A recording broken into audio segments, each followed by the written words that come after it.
ఒక బలమైన అభ్యర్థి అక్కడ పోటీలో నిలబడితే కనీసం మిగిలిన స్థానాలకు ఆ బలమైన వ్యక్తి సూపర్విజన్ ఉంటుంది, మానిటరింగ్ ఉంటుంది అన్నది మనకు కలిసి వచ్చిన అంశం.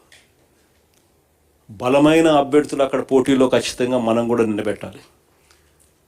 మున్సిపాలిటీలకు కానీ డైరెక్ట్ ఎలక్షన్స్ కాబట్టి ఆ మండలానికి కానీ బలమైన క్యాండిడేట్ను మనం తీసుకొని వచ్చి పెట్టాలి.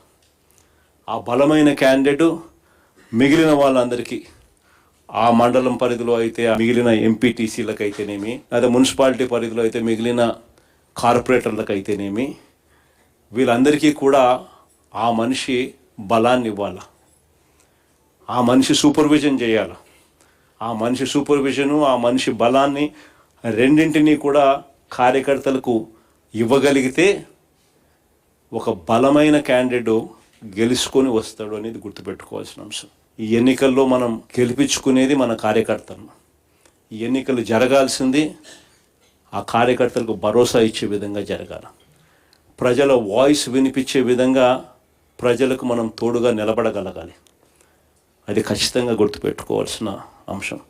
ఎక్కడైనా కూడా మీ నియోజకవర్గాలలో ఎక్కడైనా కూడా ఏకగ్రీవంగా ఎక్కడైనా ఎన్నిక జరిగితే మాత్రం నన్ను అడగాల్సిన పనుల క్యాండిడేట్ ఆ తర్వాత ఎన్నికల్లో పోటీ చేయడం మీరే గుర్తుపెట్టుకోండి. ఎక్కడైనా పోటీ జరగకోకుండా ఏకగ్రీవంగా ఇచ్చిపెట్టినారంటే మాత్రం ఆ తర్వాత క్యాండిడేట్ ఎమ్మెల్యే ఎలక్షన్లో క్యాండిడేట్ కాడు అనేది గుర్తుపెట్టుకోండి. అంత ప్రస్ఫుటంగా అంత క్రిస్టల్ క్లియర్గా చెప్తా ఉన్నా. ప్రతి చోట పోటీ జరగాల. ఎన్నికలు అయిపోయిన తర్వాత కూడా నేను రిపోర్ట్లు తెప్పించుకుంటాం.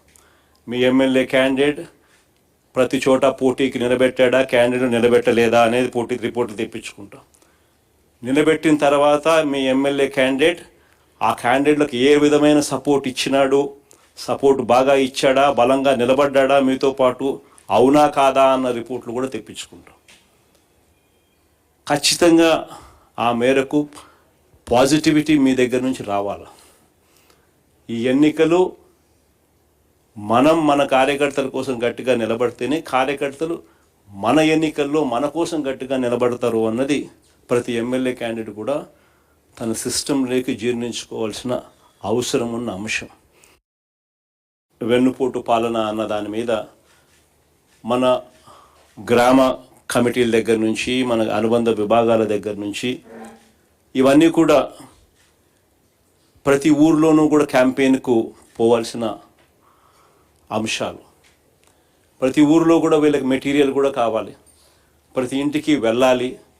వెళ్ళినప్పుడు చంద్రబాబు నాయుడు గారి పాలన మన పాలనకు సంబంధించి తేడాలు ఇవన్నీ కూడా చెప్పగలగాలి. వాటికి సంబంధించిన అన్ని విషయాలు కూడా మీ ద్వారా పార్టీ క్యాడర్కు మొత్తం అందుబాటులోకి తీసుకొచ్చే కార్యక్రమం చేస్తున్నాం. మన గుర్తింపు కార్డ్స్ అన్నీ కూడా తయారైపోయాయి. దాదాపుగా 14-15 లక్షల గుర్తింపు కార్డులన్నీ కూడా మన క్యాడర్కి అంతా గ్రామ స్థాయి వరకు మనం ఏదైతే అనుబంధ విభాగాలు తీసుకుని పోయే కార్డులన్నీ కూడా తయారైపోయాయి. సో ఆ కార్డులు మనం డిస్ట్రిబ్యూట్ చేయడం కూడా ఇందులో భాగంగా కూడా మనం పెట్టుకోవచ్చు.